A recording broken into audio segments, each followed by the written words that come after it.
Por la ruta bíblica del Señor Jesucristo, una vez que ya nos hemos dado una licencia para poder haber podido tocar algunos temas del orden contingente netamente mundano, aunque sí con un cierto acento de los evangelios, nos permitimos nuevamente retomar nuestra, valga la redundancia, ruta bíblica de nuestro Señor Jesucristo.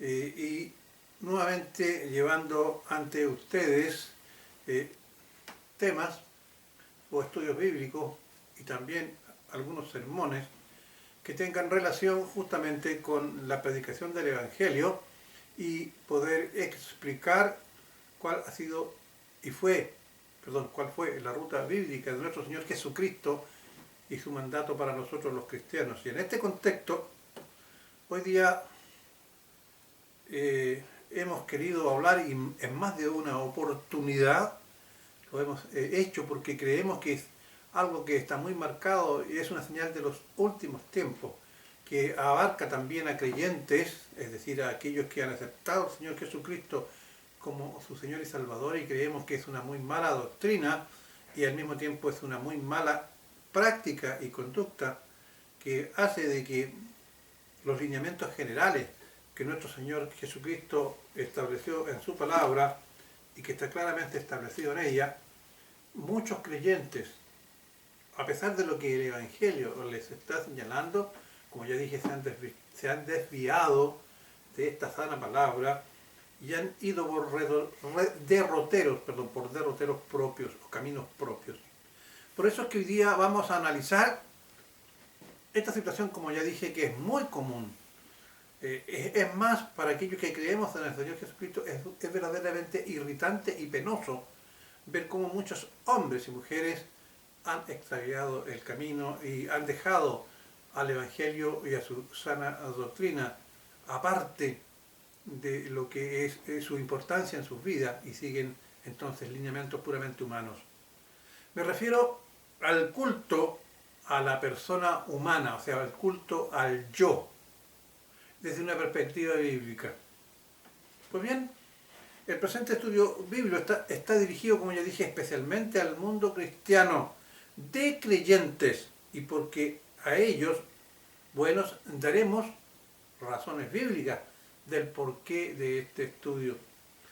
Citaremos 1 Corintios 2:14 para poder hacer la distinción y que ustedes comprendan el por qué este estudio va dirigido a creyentes, y no porque seamos sectarios o excluyentes, sino porque el cristiano o creyente está en condiciones de entender los fundamentos que vamos a exponer de aquí en adelante. El problema es, tú como creyente estarás dispuesto, una vez que hayas recibido las instrucciones del Evangelio, seguir ordenadamente lo que el Señor espera de ti. Pues bien, en 1 Corintios 2:14 nos dice lo siguiente: pero el hombre natural, es decir, el no creyente, pero el hombre natural no percibe las cosas que son del Espíritu de Dios, porque para él son locura y no las puede entender, porque se han de discernir espiritualmente.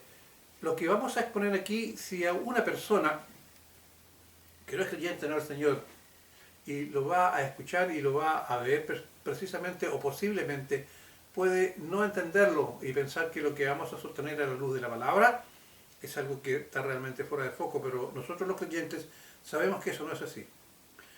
Refiriéndose entonces al tema central, el culto a la persona, el culto al yo.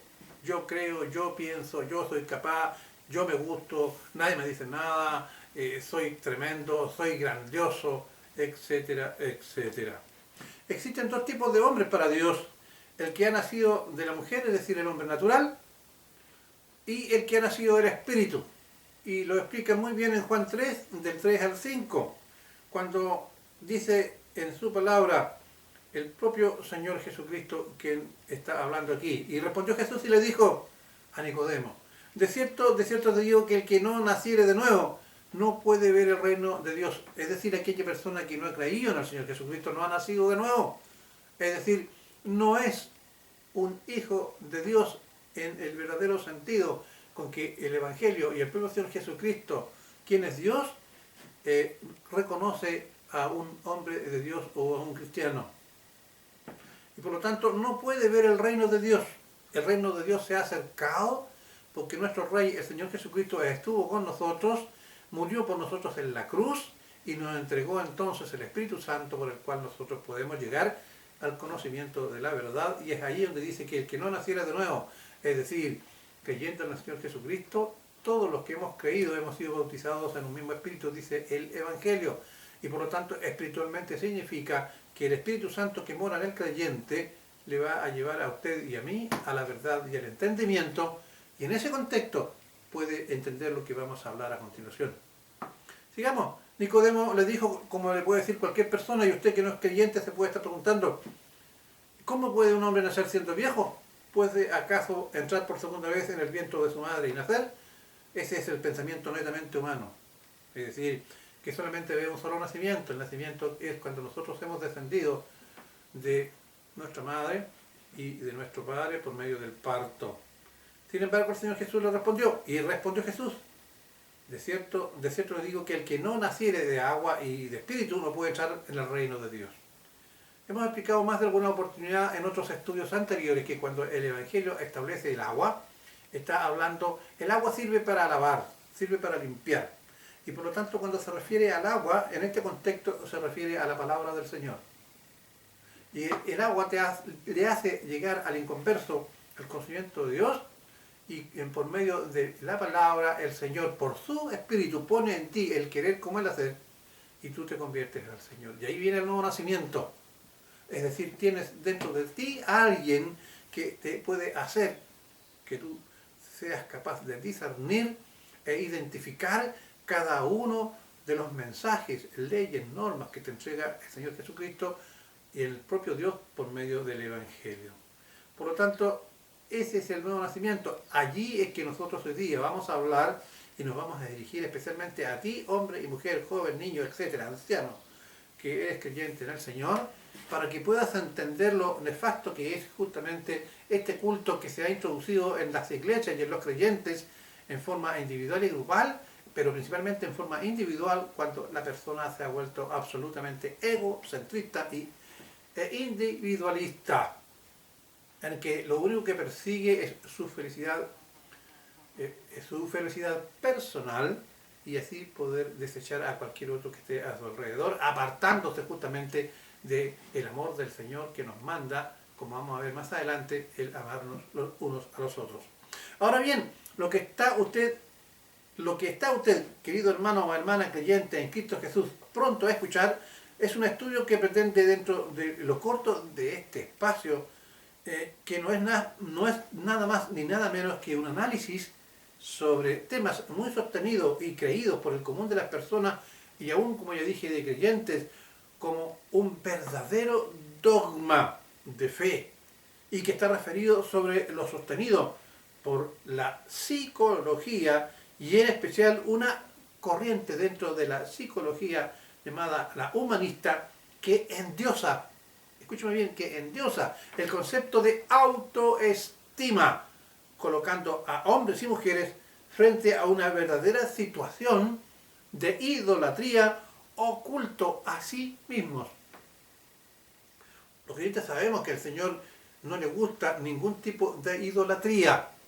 Sostendremos entonces que toda ciencia humana en cuanto a creación justamente humana debe dársele necesariamente su justa dimensión y característica, es decir, es producto humano y no divino, y debe ser solo cuando atente contra principios divinos desechada, o como es el caso que ahora estudiaremos, ser tomada con mucha cautela. ¿En qué consiste la autoestima? Bueno, aquí es preciso señalar que, si bien es cierto, hemos dicho que cada uno de nosotros somos guiados por el Espíritu Santo y no nos estamos negando ese acierto. El Espíritu Santo nos llega a toda verdad. Pero al hablar de algunas teorías psicológicas, justamente puedo decir que tengo cierta autoridad para hablarlo, porque cuando hicimos el estudio, y quien habla lo realizó un estudio de posgrado, va a decir una maestría y estudios para el doctorado, nosotros estudiamos muy, pero muy, muy a fondo lo que son las teorías psicológicas del aprendizaje.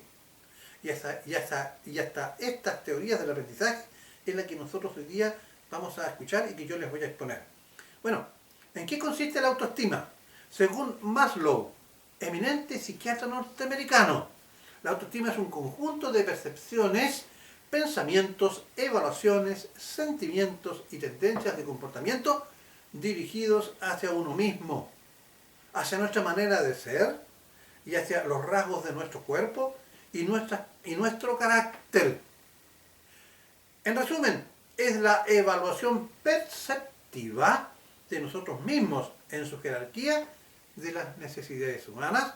Se describe como la necesidad de aprecio, que se divide en dos aspectos, es decir, la psicología, que trata esta parte, que es una psicología de carácter humanista y liberal, fija dos aspectos con relación a lo que es la autoestima. Además está decir que lo vamos a presentar en forma muy sucinta, no en extenso, porque ustedes han de entender que esto da para varias asignaturas o cátedras en la universidad, tanto en el área para estudiar psicología, psiquiatría, como también para el área de la educación, porque en educación también se estudia el comportamiento del ser humano, principalmente en los jóvenes. Primero, el primer aspecto con el cual se entiende la autoestima es el que tiene a uno mismo, en la percepción que se tiene de uno mismo. Es decir, tiene relación con el amor propio, la confianza a sí mismo, el aprecio y la suficiencia que tenemos de nosotros. Es decir, una parte del estudio de la psicología que nos induce a poder llevar a cabo una autopercepción de nosotros mismos bajo estos parámetros.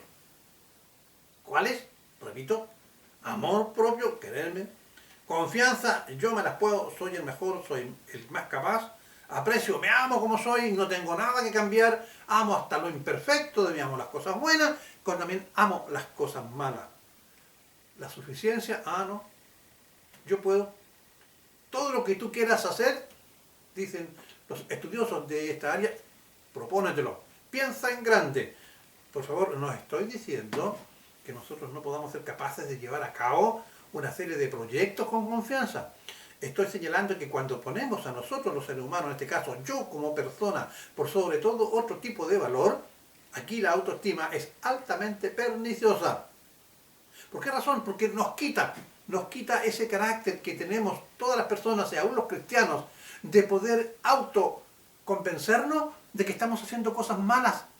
Porque nosotros no somos perfectos y si hay algunas cosas que no hacemos con forma correcta, nosotros debemos ser capaces de rectificar.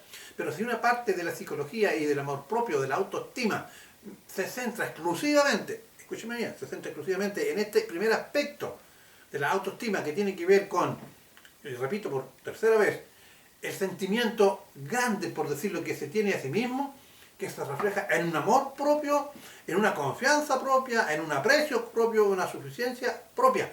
No es malo tenerla en sí cuando es puesta en su justa dimensión, pero cuando esto nos hace a nosotros sentirnos superiores, centro del universo, y desplazamos al Señor de nuestro corazón, el hombre común cree que el centro del mundo y de la naturaleza y del resto de los seres vivos debe girar en torno a él y él debe girar en torno a sí mismo. Y olvidando que el centro de todo hombre, de toda creación, de todo ser humano, es Dios. Dios es el centro de nuestras vidas. Bueno, sigamos. Aquí debemos necesariamente señalar que este aspecto de la autoestima ha sido muy bien aplicada a la vida de las personas, pues ha traído como resultado en muchas, valga la redundancia, personas, la creación de un hombre o mujer muy centrados en sí mismos, egoístas, donde su interés personal en el plano familiar, en el plano social y laboral, por nombrar alguno, es lo más importante. Lo más importante aquí es el yo. Yo. En este contexto se tornan desechables, por ejemplo, cualquier tipo de compromiso, como lo es, por ejemplo, el matrimonio, como lo es, por ejemplo, la educación de los hijos, como lo es, por ejemplo, el respeto a la vida, etcétera. Repito, en este contexto se tornan desechables compromisos, afectos. El amor es desechable. El amor hacia los hijos, el amor hacia el esposo, hacia la esposa, etcétera, hacia los padres, hacia los abuelos, hacia el prójimo en general.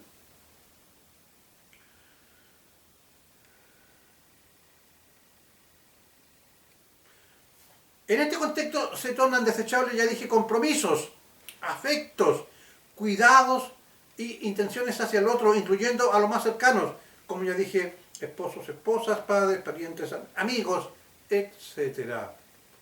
Aquí surgen palabras rimbombantes de autoevaluación que pasan a ser un verdadero culto a la adoración personal, verdaderamente irritante con respecto a esa autopercepción extrema, que no es correcta bajo ningún punto de vista. Al respecto, Dios nos advierte en 2 de Pedro 1, versículos 5 a 7, que dice: precisamente por eso, esfuércense por añadir a su fe virtud, a su virtud entendimiento, al entendimiento dominio propio, al dominio propio constancia, a la constancia devoción a Dios, a la devoción a Dios afecto fraternal, y al afecto fraternal amor. Si ustedes analizan este pasaje de 2 de Pedro que acabamos de leer, del capítulo 1, del versículo 5 al 7, usted se da en cuenta de que lo que está señalando y nos está aconsejando Dios en su palabra, y a usted, creyente que me está escuchando, es absolutamente contrario a lo que la psicología moderna nos enseña con respecto a la autoestima, cuando vemos esta primera parte enfocada precisamente al culto personal hedonista. Ahora veamos el segundo aspecto en el cual se fundamenta desde el punto de vista de la psicología este concepto de autoestima. El segundo aspecto en el que la psicología se refiere a la autoestima es aquel que se centra esta autoestima al logro personal, es decir, la autoestima para ser desarrollada, para poder ser implementada en la vida de las personas, creyentes y no creyentes. Esta justamente es aquel que está destinado al logro, escúchame bien, del respeto y estimación que se recibe de otras personas, como el reconocimiento, la aceptación, etc. Es decir, cómo nosotros nos integramos adecuadamente en el medio en el cual nosotros nos desenvolvemos. Cuando nosotros recibimos amor, respeto, aceptación del prójimo más cercano, es decir, de nuestra esposa, de nuestro esposo, de nuestros hijos, de nuestros padres, de nuestros amigos, de nuestra familia, etc., nosotros vamos adquiriendo una autoestima basada en sólidos fundamentos. La expresión de aprecio más sana, según el propio Maslow, no estoy hablando del Evangelio ahora, según el propio Maslow, uno de los creadores de este concepto y de esta teoría psicológica, repito, en la expresión de aprecio más sana, según Maslow, es la que se manifiesta, comillas, en respeto que le merecemos a otros, más que el renombre, la celebridad y la adulación. Si usted hoy día escucha o lee lo que escribe mucha gente por los medios de comunicación o por las redes sociales, o cuando usted se relaciona en su lugar de trabajo, y muchas veces en la iglesia, y a veces en el diario y cotidiano vivir, y escucha usted a la persona que está delante de ella, solamente está ella auto-reconociéndose y está auto-aceptándose, señalando que su autopercepción es lo más importante porque ella se ama a sí misma, y a lo mejor algún psicólogo o psicóloga le escuchó hablar que esto forma parte muy vital de la autoestima.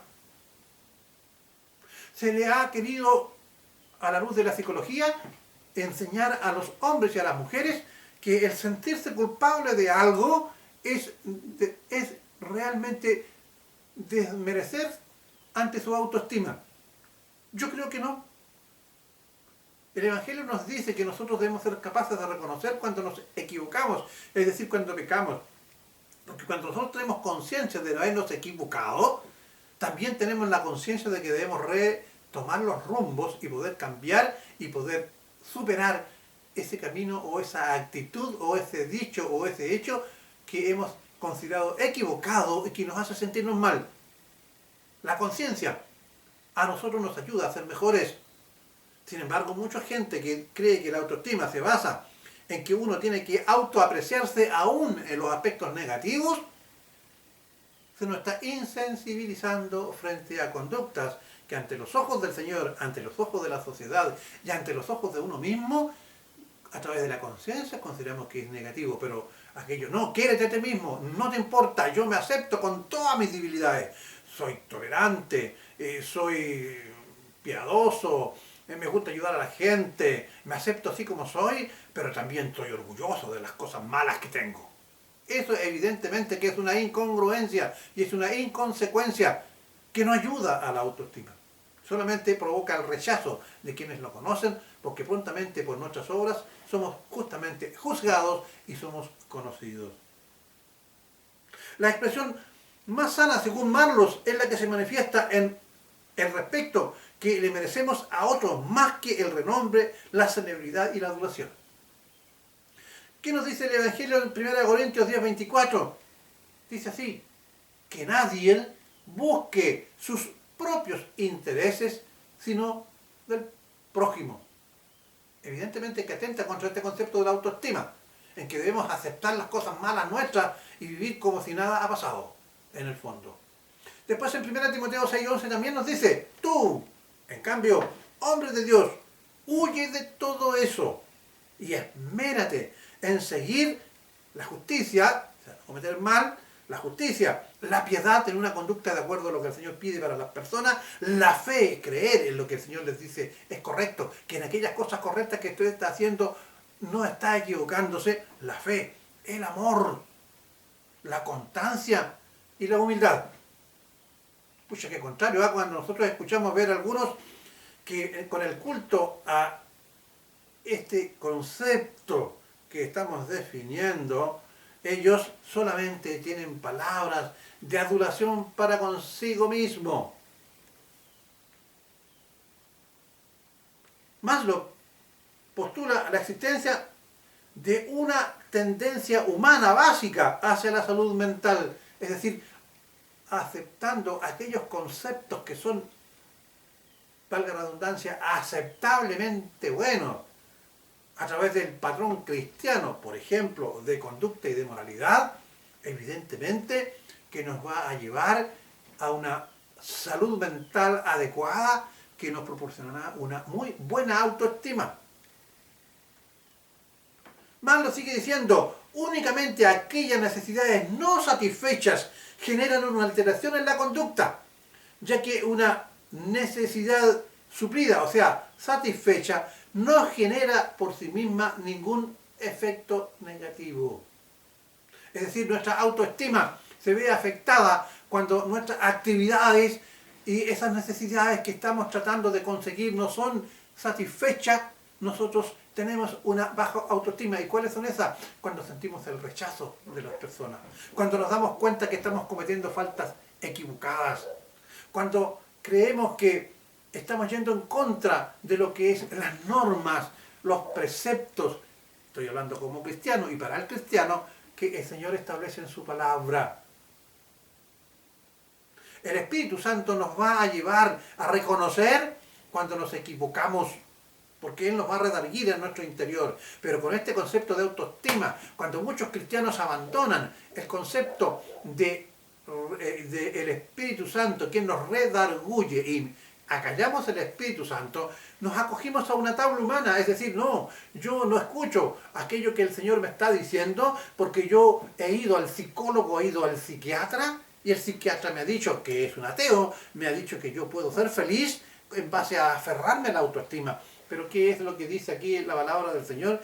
Dice todo lo contrario, dice que nosotros debemos obedecerle porque en la obediencia del Señor está la afirmación de nuestra autoestima. En efecto, cuando una persona o un individuo centra su conducta solo en la búsqueda de lo suyo, es decir, yo, basada en una actitud notoria y pública de un egocentrismo exclusivamente hedonista, es decir, quererse solamente a uno, y excluyente, es decir, deja todo lo demás afuera, se va sin lugar a dudas a generar el logro únicamente de aquellas necesidades no satisfechas, provocando así una alteración en la conducta de insatisfacción, aislamiento e infelicidad interna que no siempre los ególatras están dispuestos a reconocer y aceptar en público, pero la sufren atormentándose en la intimidad. Es decir, el ególatra siempre va a estar escribiendo para reautoafirmándose o para autorreafirmarse: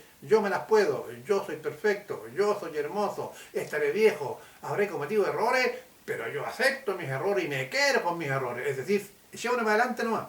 Es decir, podemos seguir cometiendo los errores que nosotros queramos. Por lo tanto, yo debo quererme a mí mismo.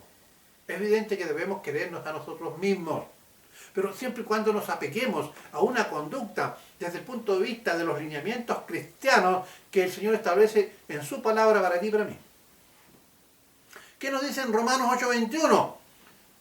Con respecto a estas personas que porfiadamente abandonan la sana doctrina del Evangelio y sus normas y preceptos y se van como una especie de salvavidas que les permite soslayar lo que está escrito aquí y se van a la consulta de un psiquiatra o de un psicólogo que les dice que su autoestima le debe dictar sentirse bien con todas las cosas. No importa que cometas errores, cométalo 1, 2, 3 veces, no te sientas mal, sigue haciéndolo. Tú eres lo más importante, experimenta, porque si no experimentas, tú no vas a lograr desarrollarte como persona.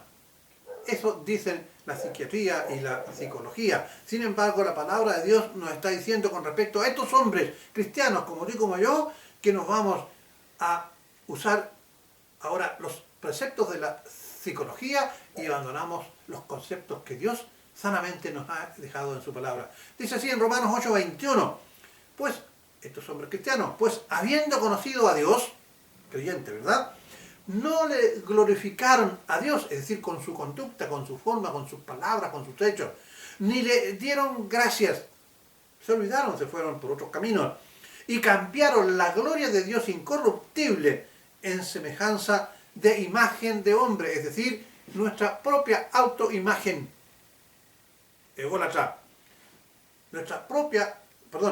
incorruptible en semejanza de imagen de hombre, corruptible, es decir, nosotros rompemos los mandatos divinos y arreglamos la moralidad de Dios a nuestros propios intereses. Por eso que Dios nos habla y nos advierte que cambiamos la gloria del Dios incorruptible en semejanza de imagen de hombre corruptible, es decir, nosotros nos ponemos por encima de los preceptos divinos, teniendo como meta justamente el tener una buena autoestima.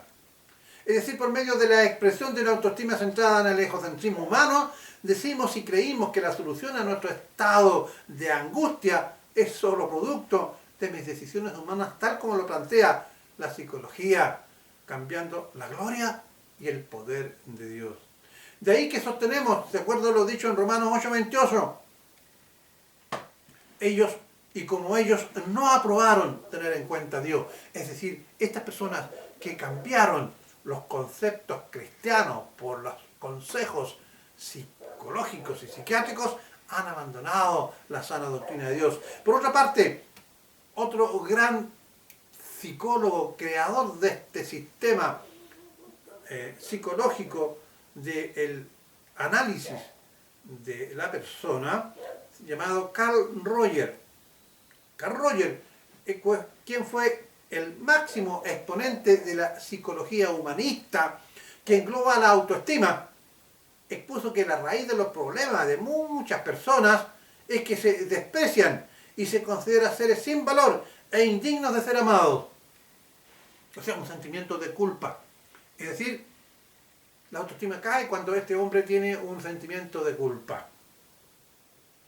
Pero está Y a la luz del Evangelio, yo creo que aunque es sesgado lo que estamos exponiendo de Carl Rogers, porque Carl Rogers tiene una cantidad de informes y de textos que son muy complejos para exponerlos aquí. Y quienes lo hemos estudiado más de una oportunidad sabemos que es algo que tiene múltiples facetas, pero podemos decir, sin embargo, que cuando estas teorías que hablan de la autoestima tratan de introducir en la vida de los hombres y de las mujeres, especialmente de los cristianos, que sabemos lo que el Señor nos está mandando para nuestras vidas, que es el amor al prójimo como a nosotros mismos, este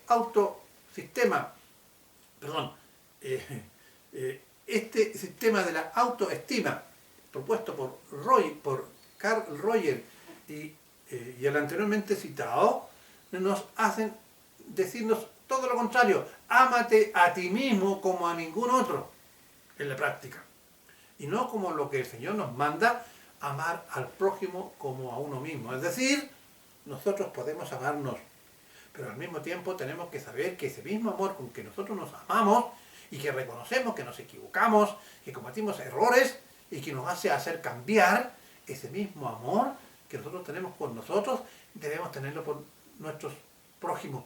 Al prójimo debemos amarlo, debemos ayudarlo, debemos protegerlo, debemos ayudar a que consiga sus metas, pero también debemos ser capaces de indicarle cuando están equivocados. De allí que el padre, cuando está corrigiendo a su hijo, no debe temer, como dicen los psicólogos, no le diga nada a su hijo porque está hiriendo su autoestima. No, señor, usted tiene que ser capaz de educar a su hijo de acuerdo a la sana doctrina, es decir, que él sepa que cuando comete un error, ese error tiene sus consecuencias.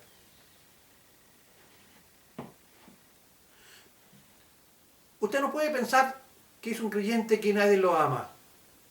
Primeramente debemos decirle a los creyentes, y yo le digo te digo a ti que me estás escuchando, hombre, mujer, adulto, niño o anciano, primeramente tenemos el amor perfecto de Dios. Dios nos ama, es un ser perfecto y conoce nuestras imperfecciones. Aún sabe todo lo que vamos a hacer, lo bueno y lo malo, aún antes que lo hagamos. ¿Y qué nos dice sobre el amor en primera de Juan 3:1? Veamos.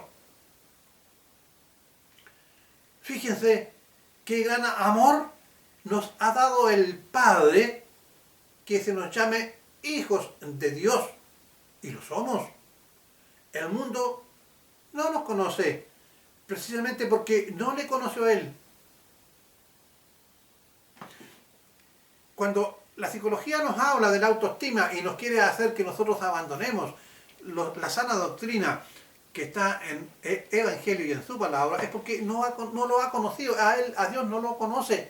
Y como a Él no lo conoce, precisamente para Él le da lo mismo que usted y yo tratemos de abandonar justamente esta su sana doctrina.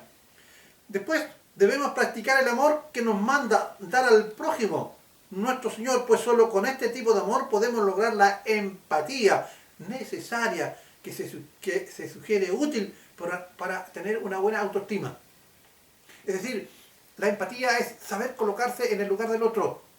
Saber que cuando yo estoy actuando en base a mi propia autoestima y a mi propia concupiscencia, saber que cuando yo estoy haciendo algo, no voy a ser capaz de herir a mi hijo, a mi hija, a mi esposa, a mi esposo, a mi abuelo, a mis amigos. Es decir, tratar de colocarme en el lugar de la otra persona, porque así también voy a lograr tener una autoaceptación y un amor hacia mí mismo, de los demás, que yo voy a poder percibir, y así voy a poder también aumentar mi autoestima. El Señor es mucho más sabio que el psicólogo, ¿no cree? En primera de Pedro 1:2 se nos dice: habiendo purificado vuestras almas por la obediencia a la verdad. ¿Cuál es la verdad? El Evangelio. Mi palabra es verdad, lo dice el propio Señor Jesucristo. Repito, habiendo purificado vuestras almas por la obediencia a la verdad, mediante el Espíritu Santo, es aquel que nos llega a la verdad, para el amor, escuche bien, para el amor fraternal, no fingido. Amaos unos a otros extrañablemente y de corazón puro. Dígame acaso que este amor que Dios nos propone, que ese es el amor que Dios nos tiene a nosotros, no nos debe hacer sentirnos bien y no pensar que nadie nos ama. Empezando, tenemos el amor perfecto de Dios sobre nosotros, Y por ese amor perfecto de Dios, poniendo en práctica sus enseñanzas, tendremos el amor también del prójimo, de aquellos que nosotros queremos que nos acepten, y así poder tener una buena autoestima. Porque cuando nos equivocamos y convivimos y concebimos la autoestima, poniéndonos nosotros como el único y principal objeto de ella, nos equivocamos. Y Dios nos advierte al respecto en 1 de Pedro 3, versículos 10 al 11, que dice: el que quiere amar la vida, el que quiera amar la vida y gozar de días felices, que refrene su lengua de hablar el mal y sus labios de proferir engaños, que se aparte del mal y haga el bien, que busque la paz y la siga. Dígame, ¿acaso no es incorrecto escuchar? Por eso dije que era irritante escuchar a muchos hermanos creyentes que suben a las redes sociales cosas tan absurdas en contra de la palabra de Dios como esta: yo me quiero a mí misma, me siento feliz como soy, aún me siento orgulloso o orgullosa de las cosas malas, de mis defectos que yo tengo. Porque cuando nos equivocamos y concebimos la autoestima poniéndonos a nosotros como el único y principal objeto de ella, nos equivocamos. Y Dios nos advierte al respecto, ¿verdad? Ya voy a volver a leer lo mismo para por si acaso usted no lo entendió. 1 de Pedro 3, 10 y 11. El que quiera amar la vida y gozar de días felices, que refrene su lengua de hablar el mal y sus labios de proferir engaño. Porque no puede ser verdad cuando yo digo que lo malo me debe hacer sentir orgulloso. Que se aparte del mal, escuche bien, del mal, y haga el bien, que busque la paz y la siga. Ahora, teniendo presente lo ya expuesto, para algunos expertos, tenemos una buena autoestima cuando damos por hecho que somos personas auténticas. Es una palabra que les gusta mucho. Yo soy auténtico. Auténtico. ¿Y en qué consiste esta autenticidad? En que abrazamos nuestras virtudes. Aquí estaremos pensando igual cuando consideremos que ellas están de acuerdo con la palabra del Señor. No olvide que habló los creyentes. Pero por ninguna razón se le ocurre a usted pensar que ser auténtico es sinónimo de ser un mal educado, de interrumpir, de gritar, de hacer callar a la gente, de imponer mi verdad por sobre la verdad de los demás. Como muchas personas piensan, yo soy auténtico, y se van en garabatos, en insultos, en agresiones muchas veces no solo verbales, sino que físicas. Y después se autoconvencen y declaran: yo soy auténtico, yo soy así. Pero también nuestros defectos tenemos que conocerlos. No tenemos miedo de mostrarnos a nosotros mismos en nuestra intimidad, conocer cuáles son mis falencias, tal y como somos. Pero no debemos sentirnos cómodos con nosotros mismos bajo ese concepto de imperfección. Desde ahí debemos ser capaces de buscar un cambio positivo.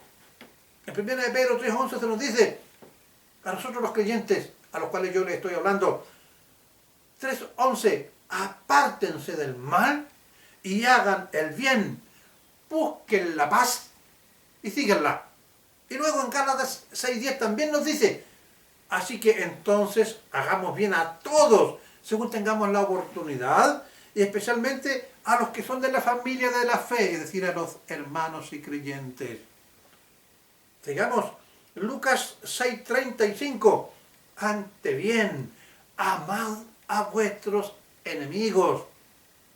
Muchas personas dicen: yo soy auténtico, le echo la cañería encima nomás.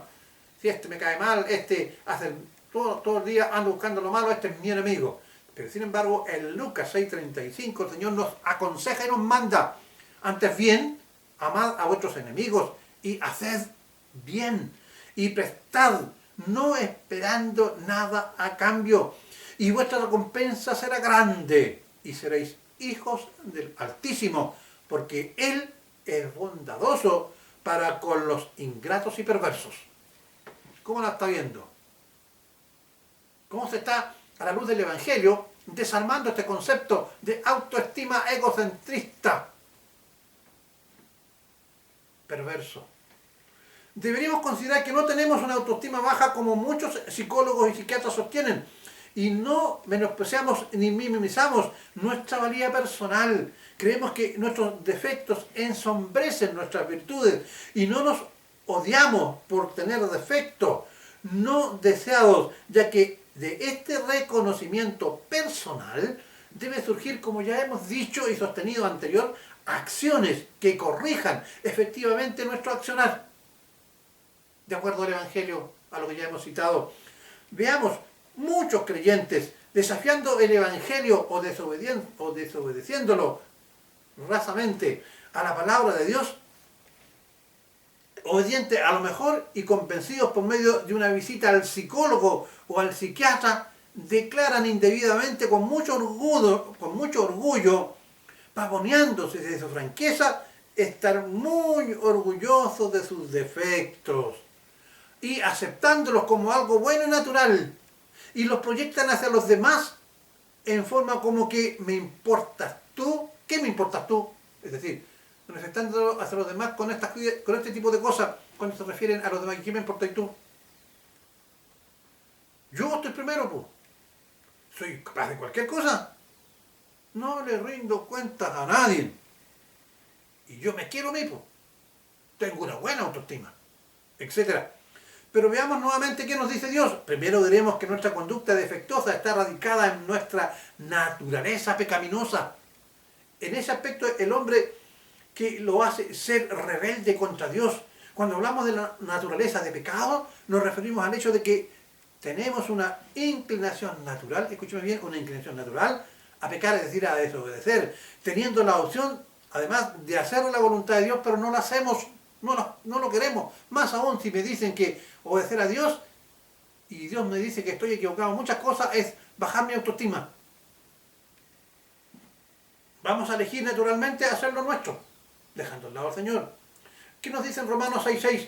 Sabiendo esto, que nuestro viejo hombre fue crucificado justamente con él, para que el cuerpo del pecado sea destruido, a fin de que no sirvamos más al pecado. Es decir, cuando usted y yo creímos en el Señor, nos entregamos a su santa palabra y su sana doctrina. Por lo tanto, debemos ser capaces ahora en este nuevo cuerpo, guiado por el Espíritu Santo, obedecer los mandatos, reglas que nos establece el Señor en su santa palabra. Y de aquí viene el arrepentimiento, proporciona fortaleza y una nueva actitud hacia Dios, hacia uno mismo, hacia la vida en general.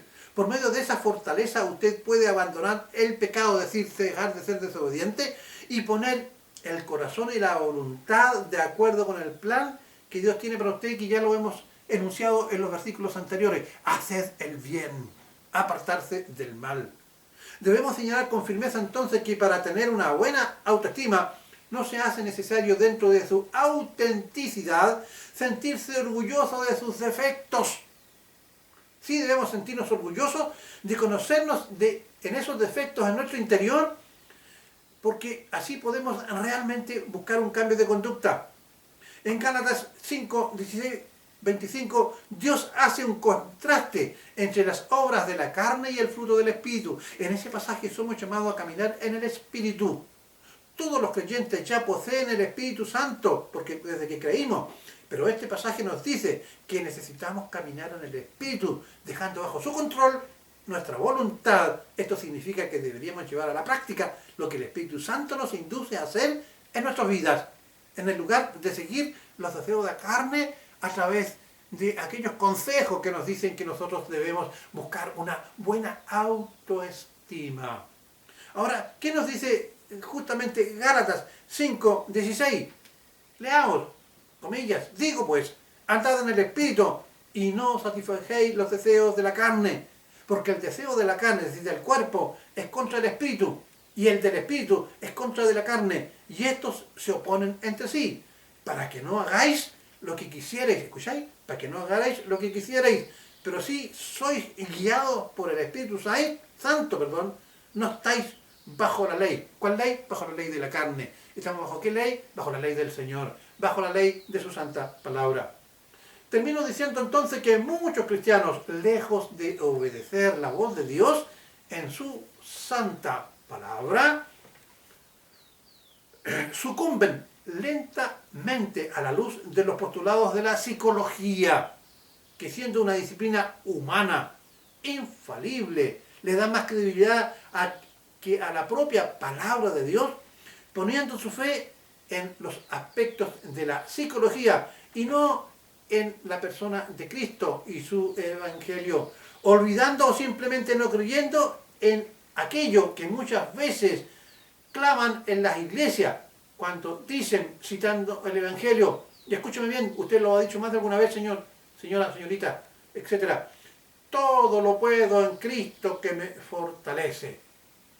Y caen después en conductas orgullosas, en pos de tener una autoestima psicológica, apartándose del evangelio, dando riendas sueltas, no solo a lo bueno, que está muy bien, pues agrada a Dios, sino que a proyectar su autenticidad en ejecutar y mostrar y gloriarse en aquellos aspectos negativos y que producen acciones malas, contristando el Espíritu Santo que mora en el creyente, en usted y en mí, y contradiciendo el llamado que el propio Señor Jesucristo nos llama a la santidad, que nos dice que debemos ser santos porque Él es santo. ¿En qué aspectos?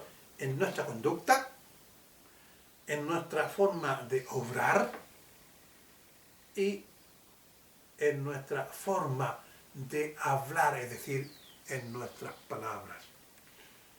Pues bien, por la ruta bíblica del Señor Jesucristo ha querido, una vez más, como ya dije, retomar trabajos, exposiciones o estudios bíblicos referentes a temas del Evangelio. Que el Señor bendiga su palabra y le bendiga a usted y lo haga ir por los caminos correctos. Que sepa que una sana autoestima está basada exclusivamente en los lineamientos establecidos por la palabra de Dios. Usted tiene en su casa, en oración y en fe, un mejor psicólogo, que no lo va a engañar, ni le va a decir todo lo que usted solamente quiere escuchar, aún lo negativo. Le va a decir que es lo correcto, que es lo no correcto. Le va a decir que es bueno que usted se sienta mal cuando cometa faltas, porque ese sentimiento de contristación al interior suyo le va a permitir enmendar los caminos. Estimado, también, si usted lo desea, suscríbase a este programa y podrá también escuchar y ver una gran cantidad de otros programas similares a este que hemos preparado para usted. Que el Señor les bendiga y será hasta la próxima oportunidad. Por la ruta bíblica del Señor Jesucristo, este programa evangelístico se despide de ustedes. Muchas gracias.